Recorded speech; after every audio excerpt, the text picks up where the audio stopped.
Votre invité à présent dans la grande interview en direct sur Boursorama, c'est Maurice Lévy, président d'honneur de Publicis. Bonjour, merci d'être avec nous. Merci à vous de m'avoir invité. Alors, Lionel Jospin, il nous dit quoi? Il juge la dissolution incompréhensible et aventureuse. Vous pensez quoi de ces deux termes-là? Vous pourriez en dire autant? Incompréhensible et aventureuse.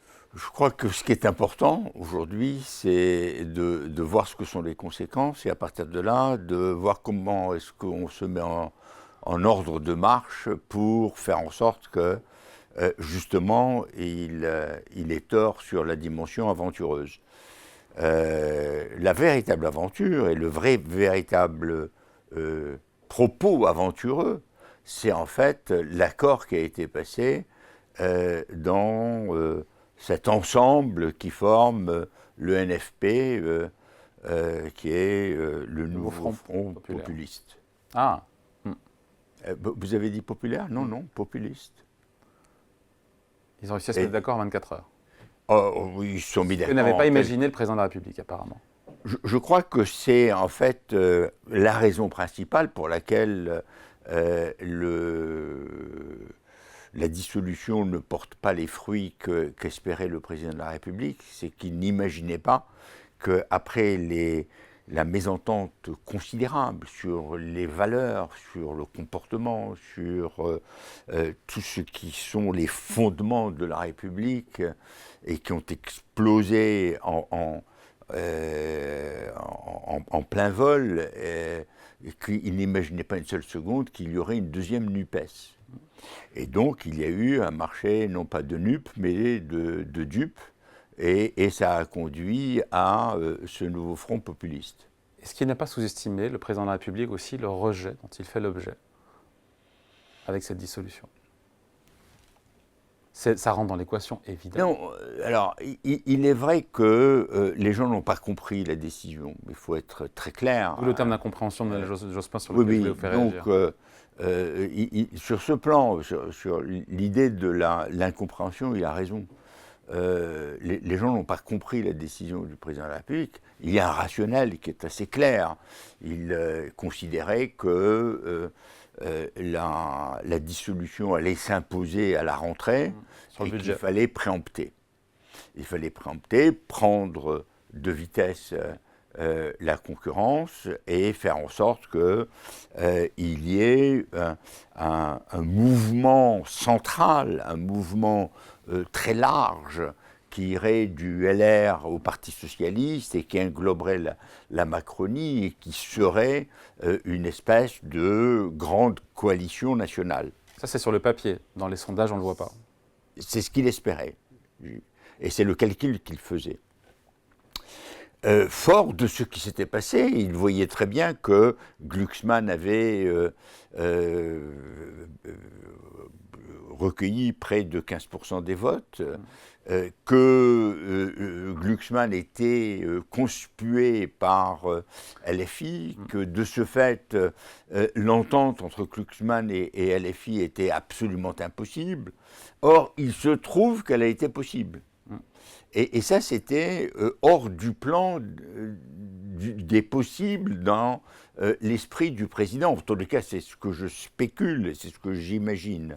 Et de ce fait, ce qu'il y a maintenant, c'est une situation et il faut qu'on se mobilise tous pour éviter le pire. Le programme des extrêmes mène à la guerre civile, a alerté hier Emmanuel Macron. Comment on prend ça? Il a tenu un propos ici qui est inquiétant dans la mesure où effectivement ce qu'il craint, c'est que soit le Rassemblement national est en position de gouverner et à ce moment-là les LFistes et les populistes de gauche s'y opposeront et risquent de faire des désordres, soit c'est l'inverse et il risque d'y avoir des désordres. Bon, je ne suis pas sûr... Les secousses, les turbulences, c'est une chose, la guerre civile, c'en est une autre. Oui, je ne suis pas sûr que le propos de guerre civile soit juste. Bon. Vous disiez, à Challenge, il y a quelques jours, il n'est pas possible que la France bascule dans ce monde des extrêmes. Pourtant, au moment où on se parle, mais encore une fois, ce ne sont que des sondages, on y va quand même tout droit. J'en ai peur. Mais j'espère qu'on ne basculera pas, et j'espère qu'il y aura un sursaut, et j'espère qu'il y aura un moment où on va se réveiller et que il va y avoir une forte mobilisation pour atténuer le poids des extrêmes. Il faut quand même voir que les extrêmes, et c'est le sujet le plus important. Pourquoi ils attirent autant de voix? C'est ça aussi le sujet, dans le fond. Pourquoi ces partis extrêmes attirent autant de Français? Alors, il y a À l'adhésion, il y a une adhésion, c'est de la protestation, il y a deux dimensions. On va commencer par le Rassemblement national. Le Rassemblement national, il a une part d'adhésion et une part de protestation à l'intérieur. La part d'adhésion, elle est très claire, c'est que la proportion de Français qui a marre, on a marre, et de l'immigration, et de l'insécurité, et d'un certain nombre de problèmes de vie quotidienne, et qui se retournent vers le Rassemblement national en considérant qu'il va mettre de l'ordre, que c'est le mouvement de l'ordre. Et puis, il y a ceux qui... alors, cela, c'est de l'adhésion. Et il y a ceux qui protestent. Ils protestent parce qu'ils considèrent qu'ils ne sont pas bien pris en compte et que leur situation se dégrade. Et c'est une bonne partie des classes travailleuses qui considèrent que plus aucun parti ne prend en compte leurs souffrances, leurs problèmes. à juste titre. Probablement au titre de leur ressenti, probablement qu'il y a une réalité, mais quand on regarde la situation et quand on regarde les efforts qui sont faits par le président, par la France depuis des années, il y a un travail de redistribution mais considérable qui a été fait. Et la France était déjà très redistributive, elle est encore plus, c'est assez énorme. Et les Français, on est les champions Français, du monde et on n'arrive pas à le faire percevoir. Et les Français en veulent plus. Et les Français en veulent plus. Ils veulent On est champion travailler du monde moins. de la redistribution, c'est ça? On est champion du monde de la redistribution, champion du monde des prélèvements obligatoires. Et ce vers quoi on va, c'est pour une situation qui va encore décourager les investisseurs étrangers et qui va rendre la compétitivité des entreprises encore plus difficile. Et donc on va se heurter à des difficultés de plus en plus grandes. Qu'est-ce qui vous met le plus mal à l'aise entre les deux programmes économiques du Rassemblement national et du Nouveau Front populaire? On le disait, Olivier Blanchard, ancien chef économiste du FMI, plutôt classé à gauche, disait que le programme du NFP était pire que celui du Rassemblement national d'un point de vue économique. Les deux programmes sont mauvais et l'un est pire que l'autre, c'est vrai. Et il y a une chose que semblent ignorer tous les économistes et tous ceux qui ont fabriqué ce programme et qui ont participé à l'élaboration de ce programme, c'est qu'il y a des principes de réalité et que la France est déjà fortement endettée. Alors ils s'en foutent en disant « mais le stock de toute façon de dette, on ne le remboursera jamais ». C'est la position qui a été émise par le président de la Commission des finances et qui est un membre de la LFI. Le stock de dette, on remboursera pas. Éric Coquerel. Oui. Et la deuxième chose, c'est que de toute façon, on peut y aller, il n'y aura pas de conséquences si on taxe encore davantage les entreprises, si on taxe encore davantage les riches, alors que toute l'histoire que nous avons vécue depuis 1981 prouve le contraire. Et on ne tire aucune leçon de cette histoire, ce qui montre d'ailleurs que les partis de gouvernement qui participent à ce nouveau front populiste n'ont aucun poids, puisque c'est LFI qui pilote tout, dirige tout et impose tout. Là-dessus, c'est clair. Après, la politique économique du président, essentiellement, on a dit beaucoup pour les entreprises, mais en termes de fiscalité, 30 milliards de baisse d'impôts pour les entreprises, 30 milliards depuis qu'il est au pouvoir pour les ménages. Les Français ne la jugent pas favorable? Pourtant, il a fait beaucoup, et vous le savez, puisque avec Choose France, l'image de la France a beaucoup changé. Il faut voir que les créations d'emplois en France, un tiers des créations d'emplois viennent d'entreprises étrangères installées sur le sol français.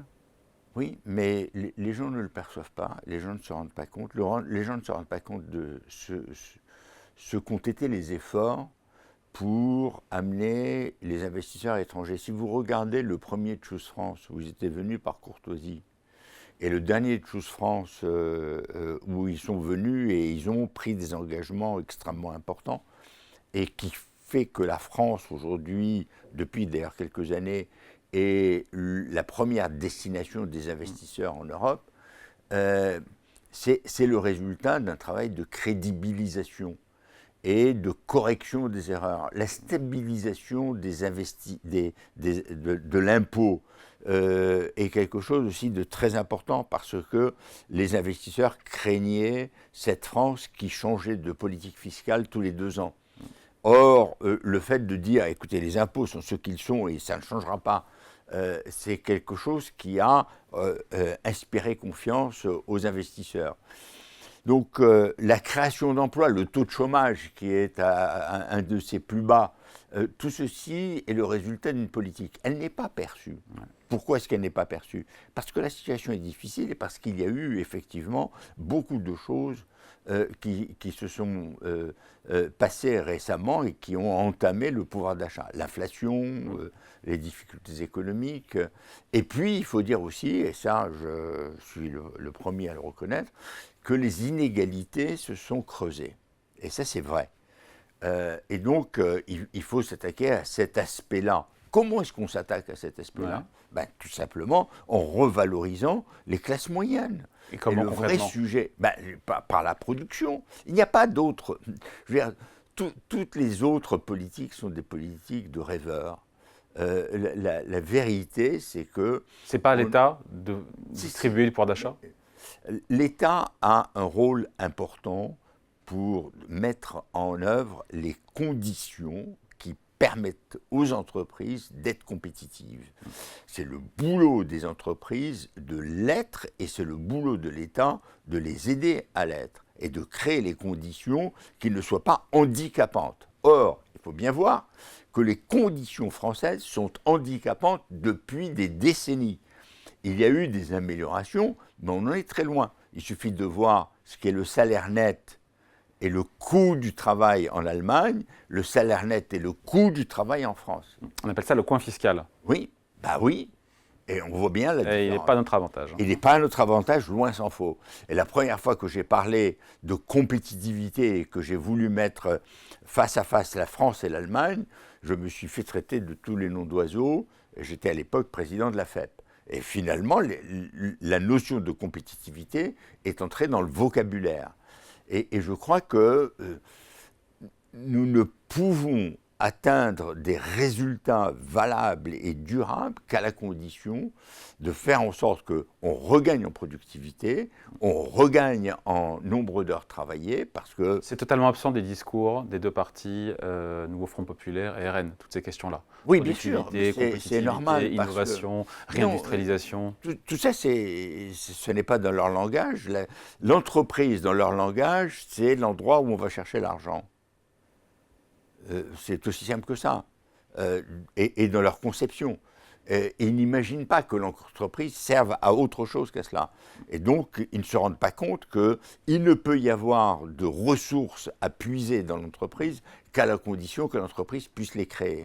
Autrement, ça se termine par quoi? Ça se termine par des drames sociaux, des entreprises qui ne peuvent pas durer, des entreprises qui sont obligées de déposer leur bilan. Et c'est un jeu de dupes parce que, quelque part, si extrême gauche et extrême droite ont des programmes dont ils savent parfaitement qu'ils ne mettront pas en application. Je n'ai pas dit qu'ils ne mettront pas en application. Et qu'est-ce qui se passe?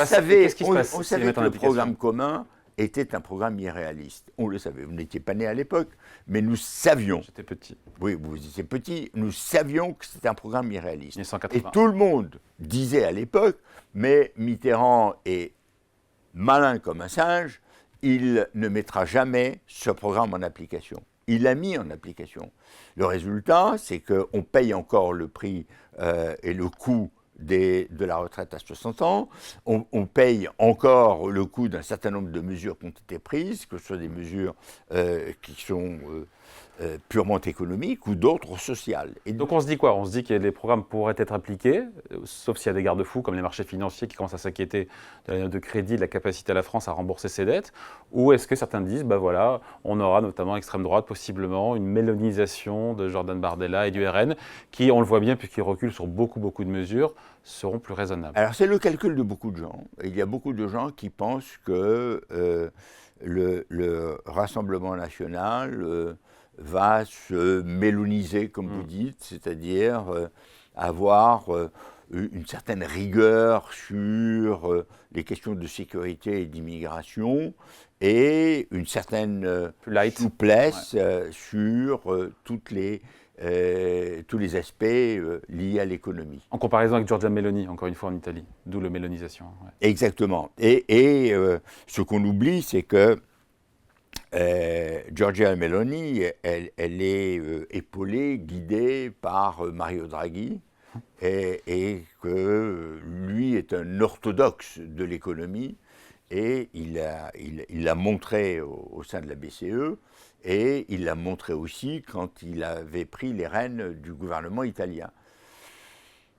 Est-ce qu'il y aura un Draghi à la française qui piloterait, dans le cas que j'espère improbable et que je n'appelle absolument pas de mes voeux, où le Rassemblement national viendrait au pouvoir?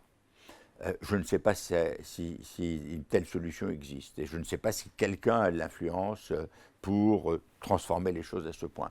Il pourrait y avoir un avant et un après 7 juillet, notamment pour les entreprises étrangères qui sont sur le sol français, et même pour les entreprises françaises aussi, en matière d'emploi, d'investissement, d'activité, sans vouloir jouer à se faire peur encore. Non, mais ne jouons pas à nous faire peur, et je suis quelqu'un de fondamentalement optimiste, et je crois que, quelle que soit la situation, les grands entrepreneurs trouvent toujours leur chemin. Et trouvent toujours le moyen de créer de la valeur. Sauf quand c'est confiscatoire. Sauf quand la politique fiscale est confiscatoire. Oui, mais là c'est pour les personnes, éventuellement, et pour les entrepreneurs eux-mêmes. Mais je ne sais pas trop. C'est-à-dire, on va les décourager, peut-être. Mais sans aller jusqu'à se faire peur, je crois qu'il y a des principes de réalité qu'on est obligé de tenir compte.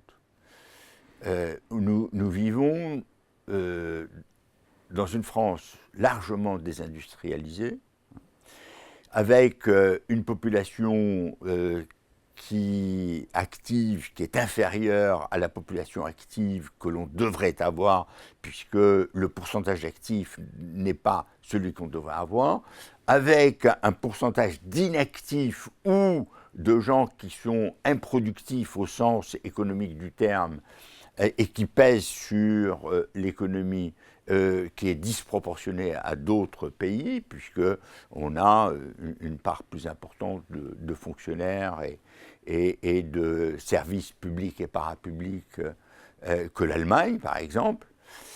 Et on a des prélèvements beaucoup plus élevés. Donc, de ce fait, on va se retrouver avec des difficultés qui vont être aggravées.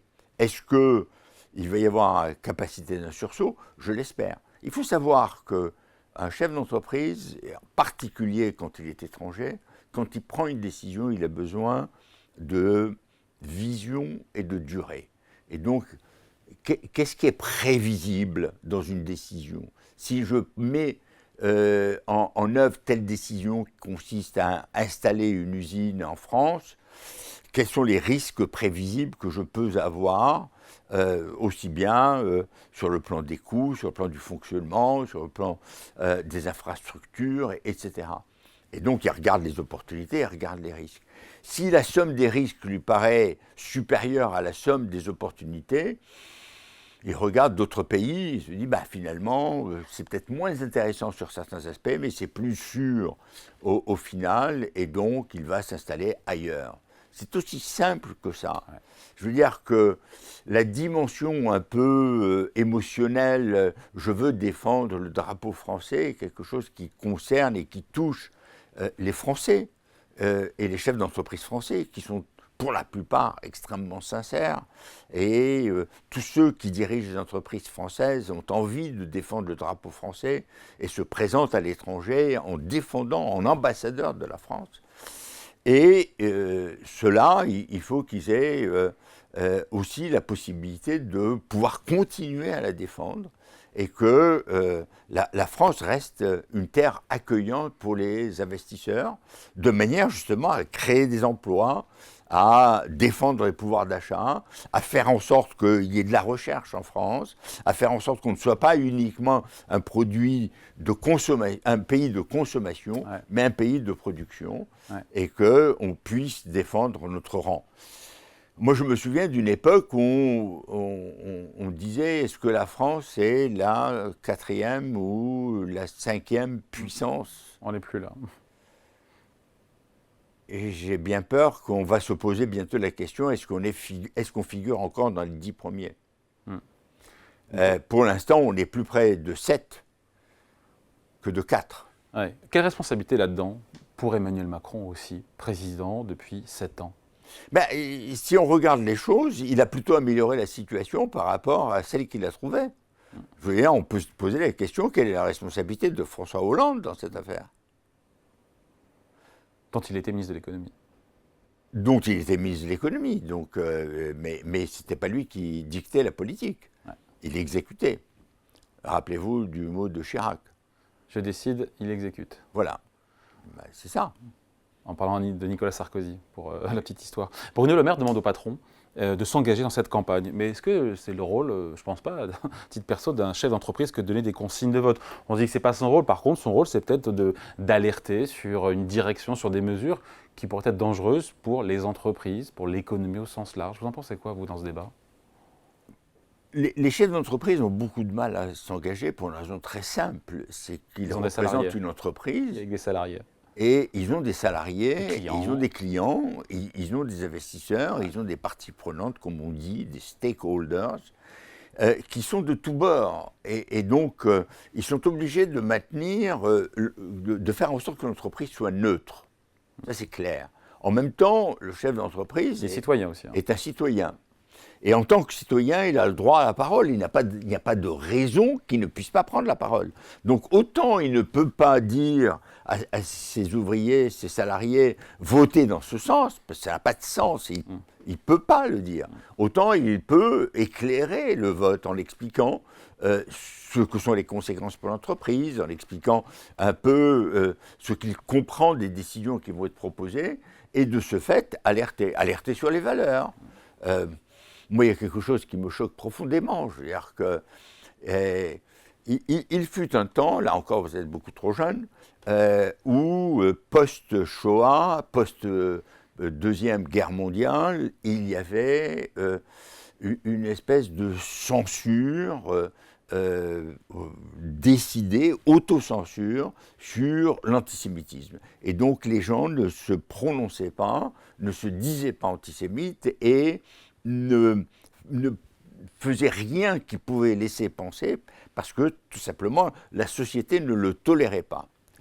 Il y a un monsieur qui s'appelle Jean-Marie Le Pen qui a levé ce tabou en s'exprimant de manière ouverte et la parole antisémite s'est libérée. Et il y a un monsieur qui s'appelle monsieur Mélenchon qui lui a libéré non pas la parole mais l'action antisémite. Et voilà où nous en sommes, et ça c'est une question de valeur. Et je pense qu'en tant que juif, en tant que français, en tant que chef d'entreprise ou en tant que tout simplement citoyen, j'ai le droit de le dire. Quels sont, on va finir là-dessus, vos motifs d'inquiétude et vos motifs d'espoir en cette veille de premier tour et une élection second tour qui arrive dans 10 jours ?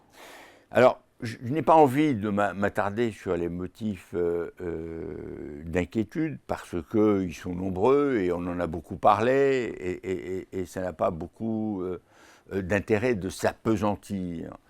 Mais je veux m'attarder sur les motifs d'espoir. D'abord, motif d'espoir, c'est dans l'homme. au sens générique du terme, l'homme, la femme.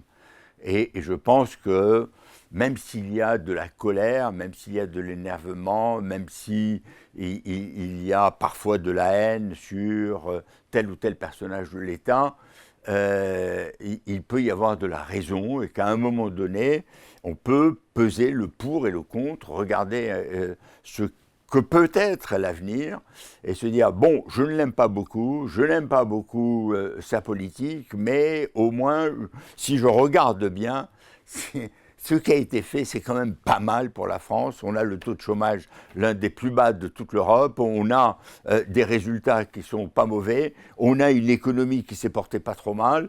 Quand on regarde ce qui a été fait sur la pandémie, ça a été le programme le plus généreux de toute l'Europe. Et donc, de ce fait, je vais quand même éviter l'aventure et je vais éviter aussi une France où il n'y aura plus de morale, où il n'y aura plus de valeur et où tout sera permis comme on le voit en ce moment. Et donc, je vais m'opposer aux deux extrêmes. Bon, c'est le mot de la fin. C'est le mot de la fin. Merci en tout cas, merci pour cet entretien. On a peut-être en parler, c'est vrai quand on a calé l'interview, c'était il y a plusieurs semaines, on devait parler aussi de Urart, de tous vos projets. On devait parler surtout des grands projets et de la situation économique. Il se trouve que là, il y a eu une décision qui bouleverse les choses. Donc je reste votre invité à venir pour vous parler de ce que j'ai l'intention de faire avec ce local. Oui. Et de ce que je fais actuellement avec Urart, où il y a une nouvelle release absolument superbe, et de tous les projets que j'ai et qui montrent d'ailleurs qu'on a beau être senior, quand on est entrepreneur, on a un peu la flamme, on peut faire encore des choses. Eh bien, vous reviendrez nous voir à la rentrée avec grand plaisir. Merci pour cet entretien avec Maurice Lévy, président d'honneur de Publicis. Merci à vous. Merci à vous.